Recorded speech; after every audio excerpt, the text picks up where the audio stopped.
আসসালামু আলাইকুম ভিউয়ার্স, আপনাদের কাছে আজকে নিয়ে আসলাম আইস বক্স। তো এগুলো হচ্ছে মেড ইন থাইল্যান্ড, থাইল্যান্ডের আইস বক্স। এগুলো আমাদের থাইল্যান্ড থেকে ইম্পোর্ট করা।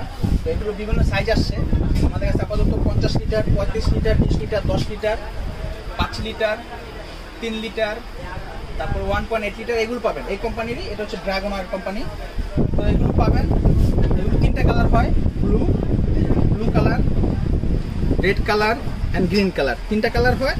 আপাতত 2টা কালার আমাদের কাছে আছে, ওটাও আছে, হবে গ্রিন কালার। 3টা কালার অ্যাভেলেবেল আছে। ভিতরে সাইডটা দেখাই দিচ্ছি। এই যে ঢাকনাটা দেখেন কত মোটা, অনেক হেভি। এগুলো বিল্ড কোয়ালিটি অনেক হেভি। ভিতরে সাইডটা দেখেন কত বিগ সাইজ, ভিতরে অনেক জায়গা আছে। আর যদি কারোর যদি এত বড় না প্রয়োজন হয়, 35টা নিতে পারেন বা 20 লিটার নিতে পারেন বা 10 লিটার নিতে পারেন। তো এগুলো আপনার 2 সাইডে হ্যান্ডেল আছে, 2 সাইডে ক্যারি করতে পারবেন হ্যান্ডেল নিয়ে। উপরে ধরার সিস্টেম আছে, হ্যান্ডেল আছে। আর সবচেয়ে বড় কথা,